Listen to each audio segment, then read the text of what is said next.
ونصلي على رسوله الكريم أما بعد فأعوذ بالله من الشيطان الرجيم بسم الله الرحمن الرحيم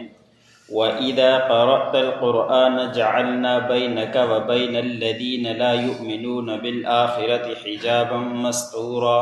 وجعلنا على قلوبهم أكنة أن يفقهوه وفي آذانهم وقرا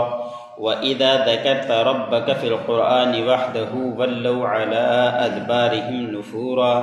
نحن عالم بما يستمعون به إذ يستمعون إليك وإذ هم نجوى إذ يقول الظالمون إن تتبعون إلا رجلا مسحورا۔ سورۃ بنی اسرائیل کا درس چل رہا ہے۔ اسی سورت کی آیت نمبر 45 سے لے کر 47 تک تلاوت کی گئی۔ ان آیتوں کے اندر اللہ رب العزت نے فرمایا کہ جب کافروں کے سامنے یہ قرآن پاک پڑھا جاتا ہے تو پھر اللہ رب العزت نے فرمایا کہ جب بھی آپ قرآن پاک پڑھتے ہو تو ہم ان کافروں کے درمیان جو آخرت کے اوپر ایمان نہیں لاتے ان کے درمیان پردہ ڈال دیتے ہیں اور وہ یہ باتیں سن ہی نہیں پاتے، اور ہم نے ان کے دلوں کے اوپر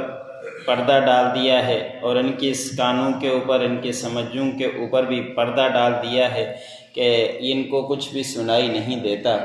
حالانکہ اللہ رب العزت تو اس بات کے پابند نہیں ہیں کہ ان کو نہ سنایا جائے، لیکن دوسرے مقام پر اس کا تذکرہ ہے کہ کافر لوگ خود کہا کرتے تھے کہ ہم اس قرآن پاک کو سننا نہیں چاہتے، ہمارے کانوں کے اوپر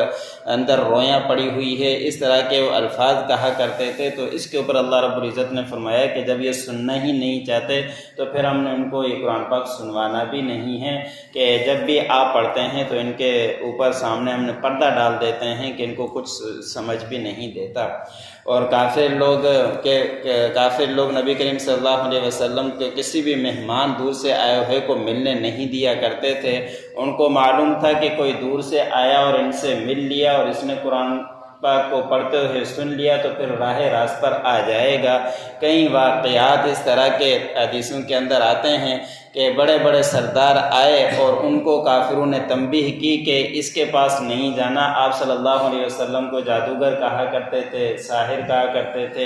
اور دوسرے دیگر الفاظ سے کہا کرتے تھے کہ پاگل ہے، ان کے قریب نہ جانا منع کیا کرتے تھے۔ اور پھر جس کو منع کیا جاتا وہ بھی سوچنے میں پڑ جاتا کہ کس وجہ سے منع کیا جا رہا ہے، کوئی خاص وجہ تو ہے۔ بعض اوقات وہ کبھی کسی وقت بھی ان کی آواز کو سن لیتے، جب قرآن پاک وہ آپ صلی اللہ علیہ وسلم پڑھ رہے ہوتے تو ان کے گرویدہ ہو جایا کرتے تھے کہ یہ سچا قرآن ہے، ایسا کوئی قرآن نہیں ہو سکتا۔ اور وہ خود بھی نہیں سنا کرتے تھے، دوسروں کو بھی سننے نہیں دیا کرتے تھے۔ تو اس کے اوپر اللہ رب العزت نے فرمایا کہ پھر ہم نے ان کے کانوں کے اوپر پردے ڈال دیے ہیں اور ان کے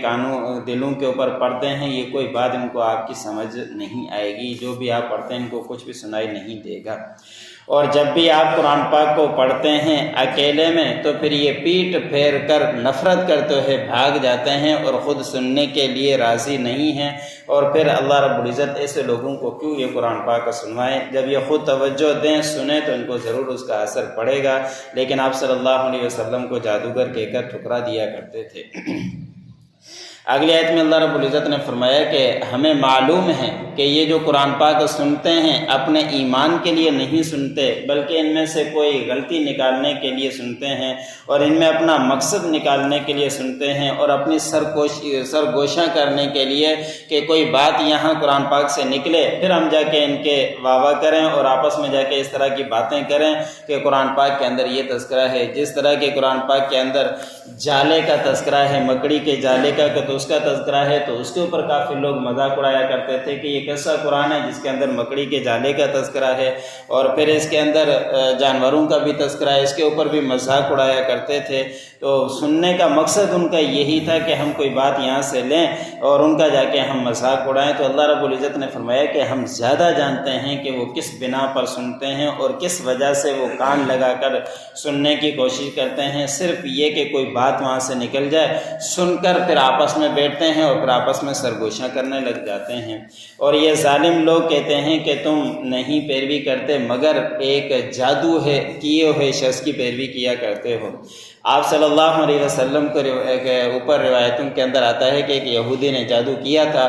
لیکن نبی کریم صلی اللہ علیہ وسلم اور جتنے بھی انبیاء اکرام آئے ان کے دلوں کے اوپر کوئی بھی اثر نہیں ہو سکتا، جتنا بھی چاہے وہ جادو کر لیں، ان کے دنیا دنیاوی کاموں کے اندر کچھ فرق آیا آپ صلی اللہ علیہ وسلم کے اوپر ہی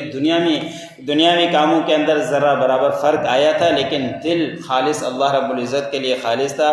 نماز کے لیے دین کی کاموں میں آپ صلی اللہ علیہ وسلم کے اوپر جادو نے کوئی اثر نہیں کیا، صرف اتنا فرق پڑتا تھا کہ کھانا کھایا ہے یا نہیں کھایا، گھر کے اندر آئے ہیں ان سے باتیں کی ہے اس طرح کی، لیکن کھانے کا وقت معلوم نہیں کہ میں کھانا کھایا یا نہیں، اس طرح کی باتیں آپ صلی اللہ علیہ وسلم کو ہوئی۔ اور یہودیوں نے جو جادو کیا تھا، پھر اللہ رب العزت کی طرف سے سورۃ فلق اور سورۃ الناس نازل ہوئی اور 11 گرہیں انہوں نے لگائی تھی، تو آپ صلی اللہ علیہ وسلم کو یہ حکم دیا تھا کہ ہر آیت پڑھتے جائیں اور یہ گرہیں کھلتی جائے گی۔ یہ دونوں صورتیں جادو کے لیے بڑی اہم ہیں، کسی کو کوئی مسائل و پریشانی ہو تو اس پہ پڑھ کے دم کر لیا کرے، کافی فرق پڑتا ہے۔ جو آپ صلی اللہ علیہ وسلم کو اس طرح کا اثر ہوا تھا تو آپ صلی اللہ علیہ وسلم کے اوپر یہ صورتیں نازل ہوئی، آپ صلی اللہ علیہ وسلم نے پڑھی تھی، لیکن وہ اسی وجہ سے کافی لوگ مذاق اڑا کے کہتے تھے کہ یہ تو جادو کی زدہ ہے، اس کی باتوں کے اوپر اعتبار کیوں کرتے ہو، نعوذ باللہ۔ لیکن ان کا جادو صرف دنیاوی کچھ معلومات کے اوپر ہوا تھا معمولی، لیکن آخرت اور دل آپ صلی اللہ علیہ وسلم کے اوپر انہوں نے کوئی اثر نہیں کیا تھا جادو میں۔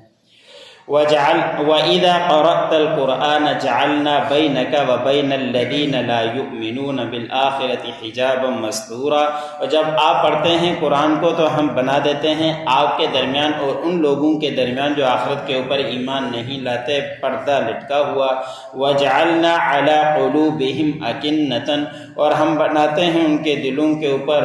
بوجھ، أَن يَفْقَهُوا، کہ وہ اس کو سمجھیں، وَفِي آذَانِهِمْ وَقْرًا، اور ان کے کانوں کے اوپر پڑھتے ہیں۔ وَإِذَا ذَكَرْتَ رَبَّكَ فِي الْقُرْآنِ وَحْدَهُ، اور جب آپ ذکر کرتے ہیں اپنے پروردگار کا قرآن پڑھتے ہوئے اکیلے میں یکتا میں، وَلَّوْا عَلَىٰ أَدْبَارِهِمْ نُفُورًا، تو وہ پیٹ پھیر کر بھاگتے ہیں نفرت کرتے ہوئے۔ نَحْنُ عَالَمُ بِمَا يَسْتَمِعُونَ بِهِ، اور ہم زیادہ جانتے ہیں جو کچھ جس بنا پر وہ قرآن پاک کو سنتے ہیں، اِذْ يَسْتَمِعُونَ إِلَيْكَ، جب وہ آپ کی طرف کان لگاتے ہیں، وَإِذْ هُمْ نَجْوَىٰ، اور پھر جب وہ سرگوشیاں کرتے ہیں، سب کچھ ہمیں معلوم ہے۔